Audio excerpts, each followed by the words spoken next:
going live today with Richard Reynolds and Milton Keynes. Am I saying it right, Richard?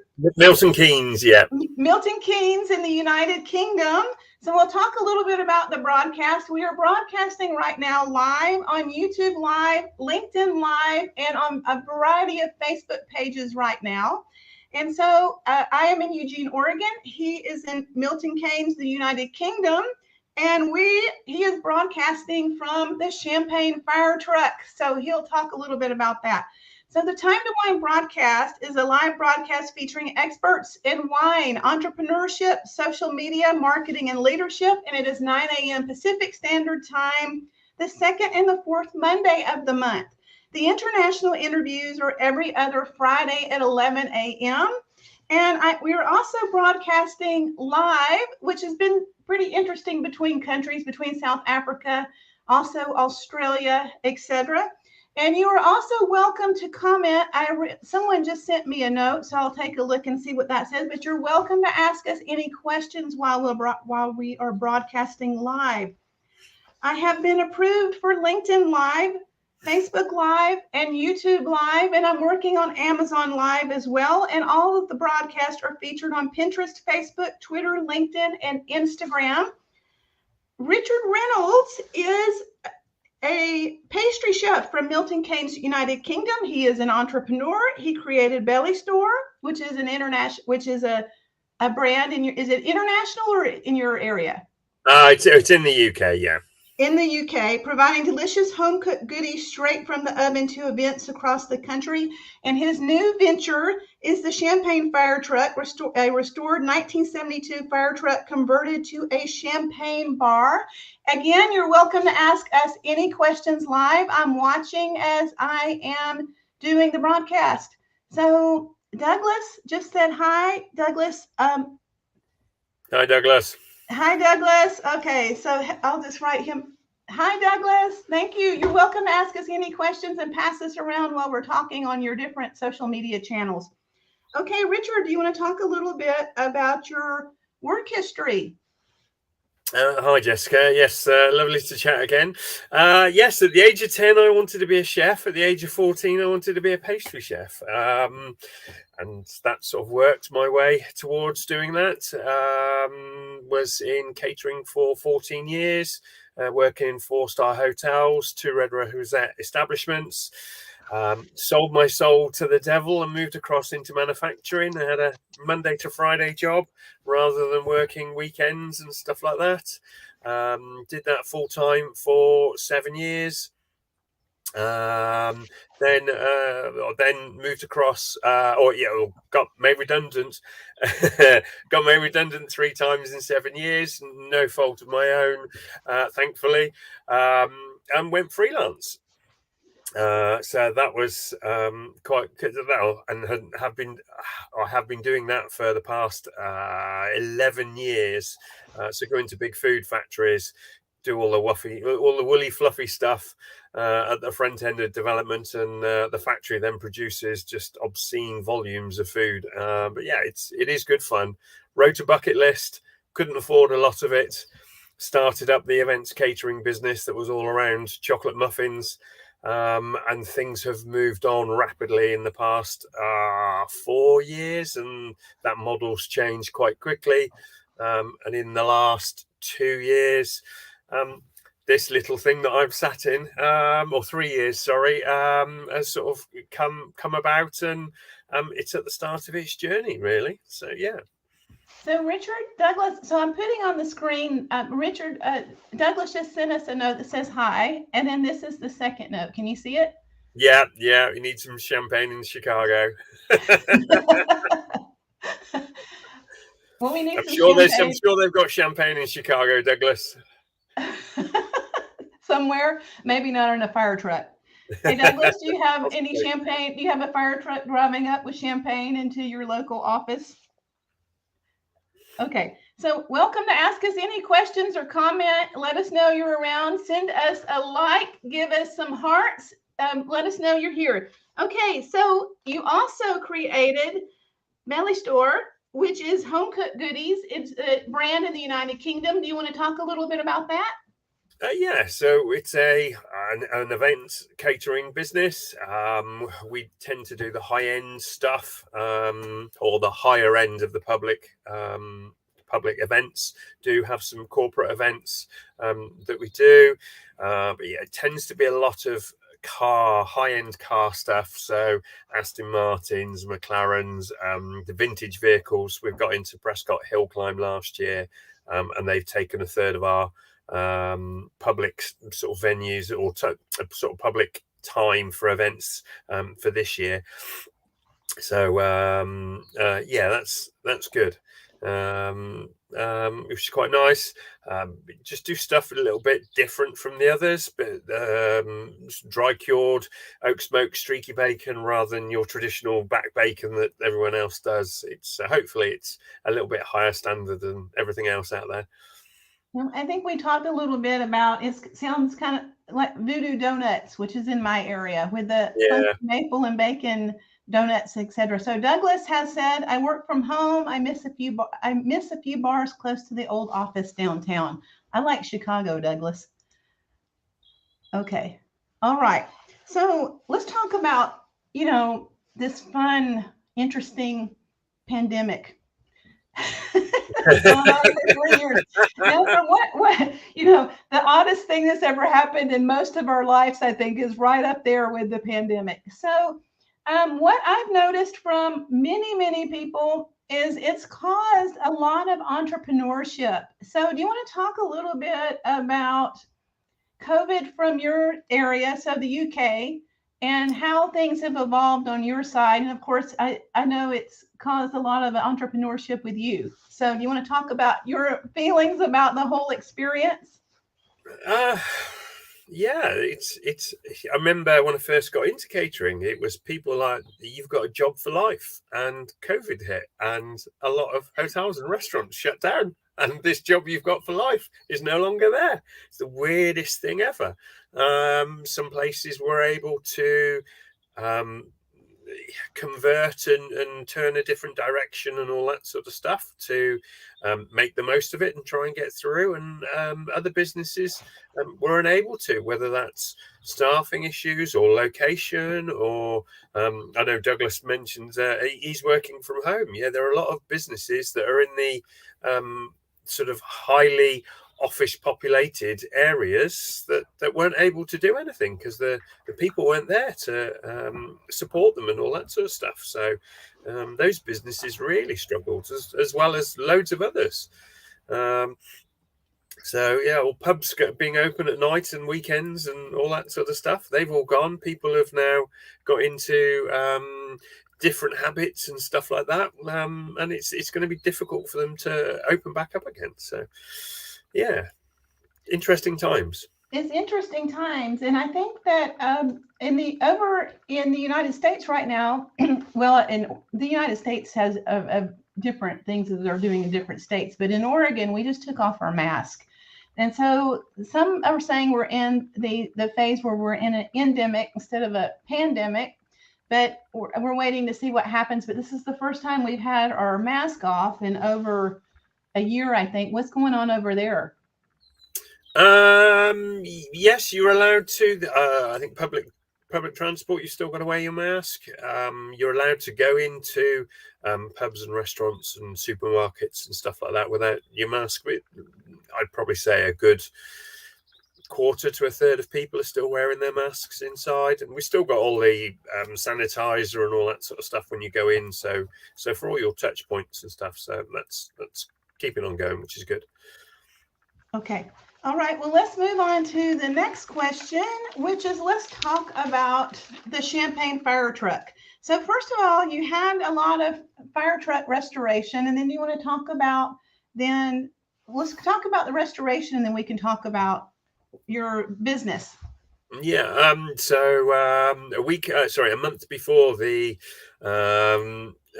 dreaded lockdown happened, we took the fire engine in. It was going in to have some work done anyway, to the converters. The outside of the fire engine was fine, but the back of the lockers, sort of either side of the pump and the water tank, It was the original plyboard, and it wasn't waterproof, so it all split and water had got into it and stuff. So the guys stripped it all back, all down to the chassis bed, which has got the tank out, which was holding all the sides together and stuff like that. So yeah, it's all built around the tank, and we wanted that bit out, but not the rest of it. All the pumps off, so everything down the middle of the fire engine on the back end it was all removed, and then they rebuilt all the lockers. While they were in there, just put loads of rust inhibitor and all that sort of stuff in there to hopefully prolong its life a little bit longer. Put some new board in there, which is waterproof, rebuilt the lockers, and I'd finished my contract with I had a development job that went on for 5 months, and I finished that and come to help out and said, right, okay, and switches need to go here and lights there and all that sort of stuff. And it was good timing because we were then working on how to get the bar at the side of it and coming up with a plan of how that was going to work. So yeah, that was good fun. Are you able to get out and show the fire truck? Does that work where you are? Yeah. Which is quite fun. The next thing I want to do is come out with a microphone and come visit. We'll do it live. Okay. Oh, so look at that. Fun.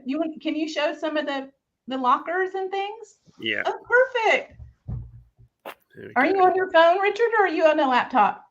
That's on the laptop. Oh, it's on the laptop. Okay, look at that. And then we've got there's a gentleman he got some fire extinguishers, and then we got them to cut champagne bottle apertures out of them, and then all the lights, the blue lights still work, and the sirens as well. Oh, I think Douglas wanted to ask you, did you ever want to be a fireman? Was that ever in your... No, never. No. I'd either like to be I suppose my ideal job would be a circuit racer of some description, or a pastry chef. So yeah. And I'm sure I wanted to be a dump truck driver when I was 2. I grew up on farms, so I was driving those big vehicles from an early age. Thank you for showing us the truck. That's wonderful. Okay, and I wanted to ask you about the restoration. Is there any? Okay, so you restored the trucks, the fire trucks. Is there? And I know both of these are historical trucks, correct?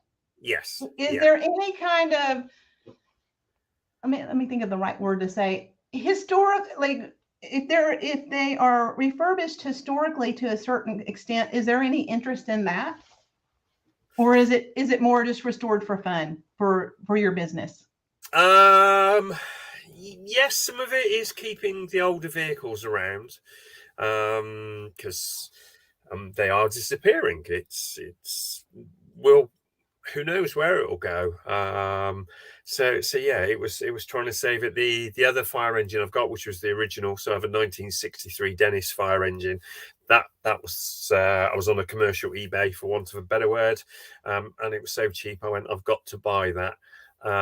And it sat there doing nothing. And when I had the idea to have it as the backdrop for a champagne bar, a month later, the old owners phoned up and said, we've got one for sale. Do you want to buy that? Which is this one. So the other one needs a lot more love, but that one was at a scrapyard, so it would be good to restore that. But as a historic vehicle, they're worth nothing. Okay. And it's but whereas it's the event side of stuff, you see a lot of the vintage vehicles ending up in there because they're an attraction and draw and stuff like that, and that's where they make their money. Okay, and then I think I asked you the other day. So when you're driving down the street, how does this affect children? It's absolutely. And there's kind of a juxtaposition between, alcohol and fun, fire truck fun. So what happens? but they don't see the writing. They don't really understand champagne. And it looks fun anyway. No, it's the mum and dads that read that bit. But the kids, they just see the fire engine and you just get waved at and all that sort of stuff. But that's across. It's young, old, male and female. It's a broad spectrum that waves. Lorry drivers when you're out on the road tooting the horns and stuff like that. Where it goes into the garage, all the mechanics are like, oh, I grew up repairing these, and just like they absolutely love it when it gets taken in. So yeah, it's across. We have people at events going, yeah, my dad was a fireman, or my husband's a fireman, or my wife is in the fire service, or whatever. It's a wide range of people. It draws attention to, so it's fantastic. Yeah, it sounds like it'd be quite fun to drive. Because you have video of yourself driving down the street in the fire truck, and that sounds like that'd be great fun. So, do you want to talk a little bit about? So, tell me about. Let's talk about your business and what you do and what your plans are for the year. Oh, for this year, well, the catering trailer. I'm sure we'll pick up a few corporate clients. But that's quite busy through the year already, so we won't probably chase too much with that. This is the fun bit, I suppose. So we're going to market this and try and get out there and try and get it out there working, and then we can get more staff and they can become two separate entities and do that sort of stuff. The longer term direction is to buy a smaller unit, so looking like a Land Rover fire engine, a vintage one. Again, probably needs a bit of love to it and stuff like that to stop that one from disappearing off, going rusty and being stripped for parts and stuff like that. So if we can give it a new lease of life, this one will be able to do the high volume public areas in public events, and then the Land Rover can hopefully do the VIP areas, and then between the two, with the income that comes in from that, we can then restore the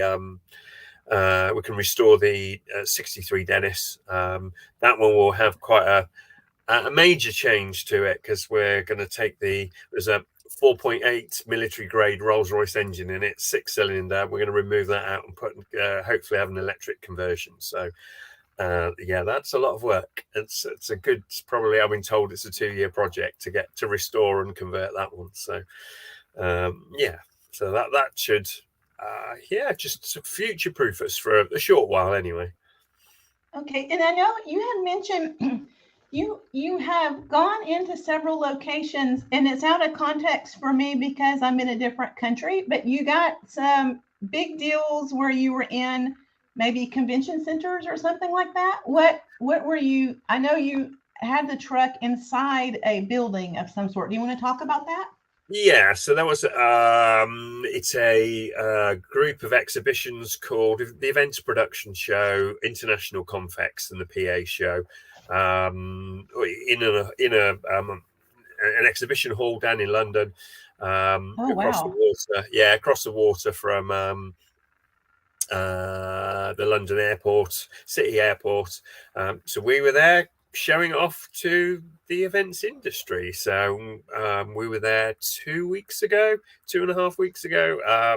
It was very popular, to say the least. And it was, we were there in September. It felt like it got diluted with people going out, and nothing, very little came of that one. We do have one conversation out and chatting about at the moment for an exhibition, and it's the bar at an exhibition for the I suppose domestic and commercial fire industry. So that will be quite good if that one lands. So we'll see. Well, yeah, fingers crossed for that one. And we've had loads of phone calls and emails and stuff like that for going out to all sorts. So there's public events, there's private events and corporate events. So yeah, we're sort of trying to chase those up and get into the swing of it, and then we'll build a team to make it go out and hopefully we'll make a team and you can go out and be self-supportive, and we can concentrate and go off and do other things. Well, I think that sounds so. I think this at a wedding would be great fun. Okay. Yes, one of them. We've got one in mid-August that we're in talks for. So yeah, they're going to town on it. They've got some interesting stuff going on. So then at the end, the wedding couple can hang onto the back of the fire truck and leave with the. Well, after they've been drinking alcohol all day, I'm not sure that's a wise thing. So the next thing, this is the other fun part. So you've had to personally sample champagne to choose the best champagnes for your truck. So let's talk about, and I want to ask also really quickly, you're welcomed. We are live on a variety all over the world, and you are welcome to talk to us and ask any kind of question you'd like to ask. So if possible, send us some notes here and we will answer the questions for you. And Richard is going to talk about personally sampling champagne for his champagne fire truck. Well, yeah. When I did a road trip with a friend many years ago, and we called back into Champagne. I'm going to sneeze in a minute. Oh, sorry. And sneezing became quite an issue during COVID, didn't it? Well, yes. What do I do? Yeah, well, I booked to go to Champagne with Zoe, and we hadn't been together long, and it was going to be our first holiday. And then we couldn't go. And then we tried to book for, the Beaujolais run. So we would have been in Champagne again in November. And then we both tested positive 2 days before we left. It was just horrendous. But yes, it's... so you've had COVID. Wow. Yeah. Okay. So it's we're now learning of, and there are so many different styles. There are 3 main grapes that make up a champagne. They cover 99.7% of the grapes grown. There are 4 other grapes that make up the other 0.3%, and different producers vary the amount of levels and everything that go in there, and it really affects the flavour.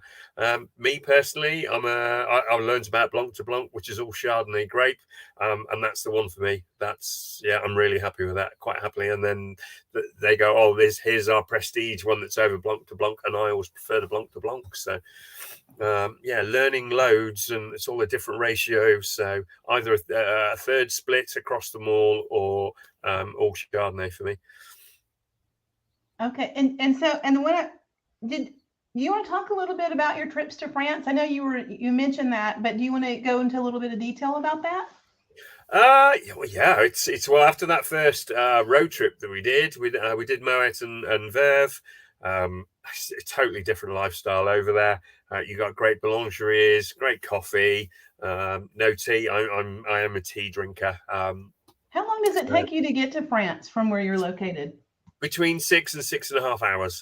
And this is via plane, or is this driving? That's driving. And catch tunnel. Yeah, that's one thing I love about Europe is you can just change your total culture in 2 minutes. 6 hours. Wow. Okay, because where I'm located, I'm in Eugene, Oregon, and just for the perspective, I believe if I were to drive to San Francisco, it's about 10 hours. So anyway. So, so trips to France. So different culture, different thing, different vibe altogether for the UK, man. It's 6 hours south, so it gets warmer. I remember leaving mid-May. It was relatively cool when we left England at 11:30 French time, 10:30 UK time. It was 26 degrees, blue skies. We parked the cars up, wandered around the city, and you just think, right, this is okay. Everyone was at work back home, and we were just enjoying the sunshine and stuff like that. In France, you go for a drive. It's beautiful, rolling hillsides that the grapes need to be grown on, and it vineyard after vineyard after vineyard after vineyard. It's absolutely amazing. There are some main roads through there, but you then go off the beaten track, and you'll go to smaller producers as well as some of the big producers and the grown marks that people know sort of around the globe. And what I wanted to ask you too is, okay, so now we're talking about UK and France and the United States. So let's talk a little bit about your experience with culture shock. Oh, crikey, yeah. Go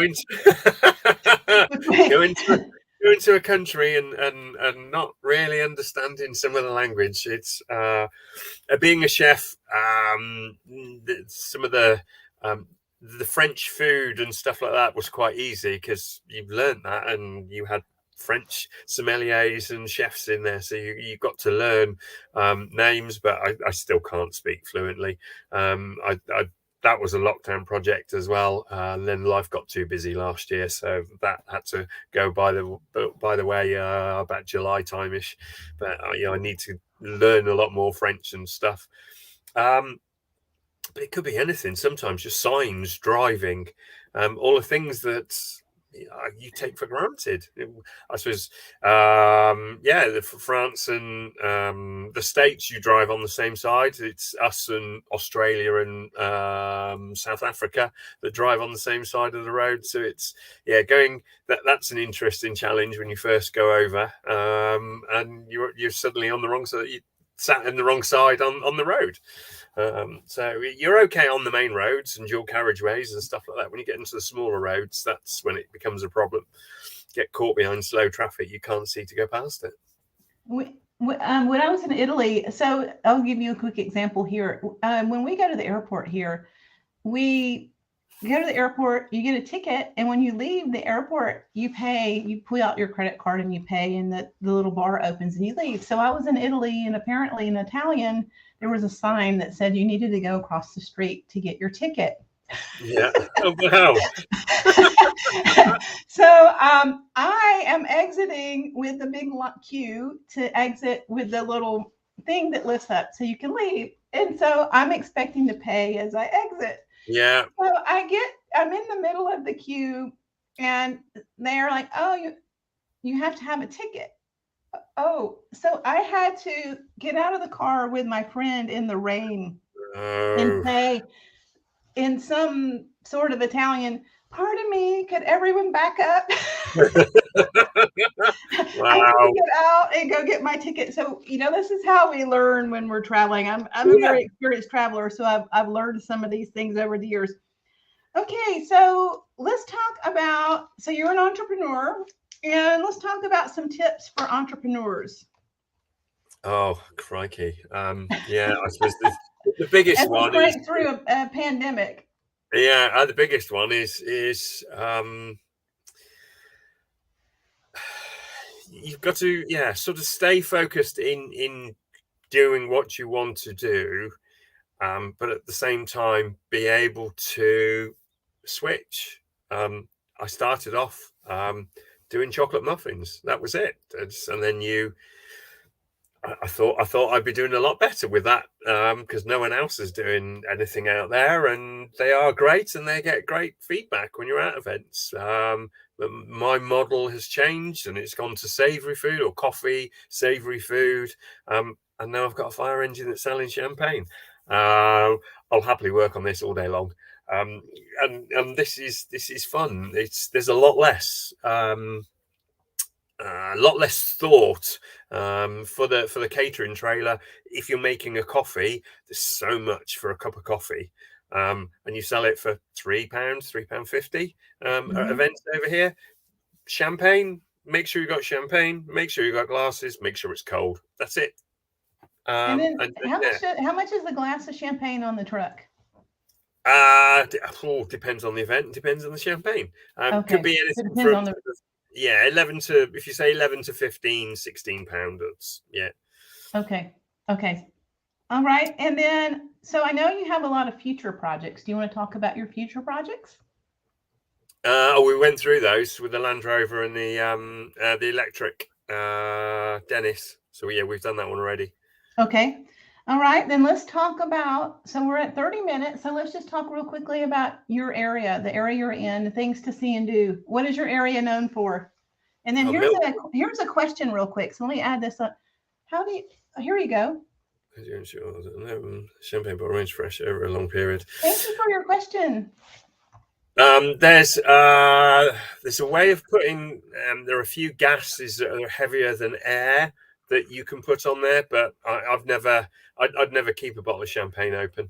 If you've opened it, have it with friends, something like that, friends or family. It's only 6 glasses, so between 3 of you, have 2 glasses each. The myth of putting a silver spoon in there, that is a myth. It won't stop the bubbles from it won't keep the bubbles in there. So Milton Keynes, couple of things. It is a new city, and what it's known for, there are concrete cows over the other side of Milton Keynes that you can see on the railway as you come past.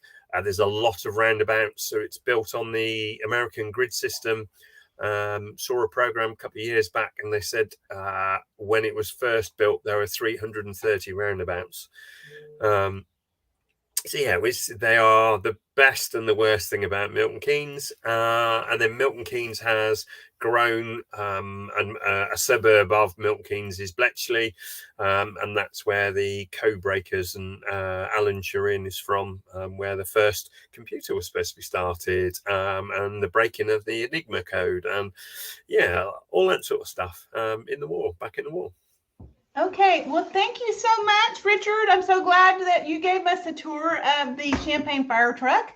And this recording is live, but it's also recorded. And I wanted to tell everybody that's watching, thank you so much for asking questions.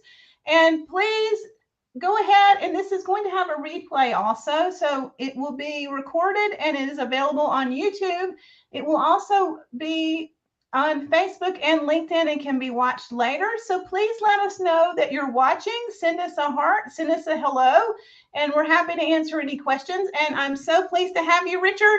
And thank you for joining in from the UK. Absolutely. All right. So we'll go ahead and end the broadcast. And again, if you have questions or would like to contact either of us, please feel free to do so. Thank you so much. Thank you, Jessica. Speak soon.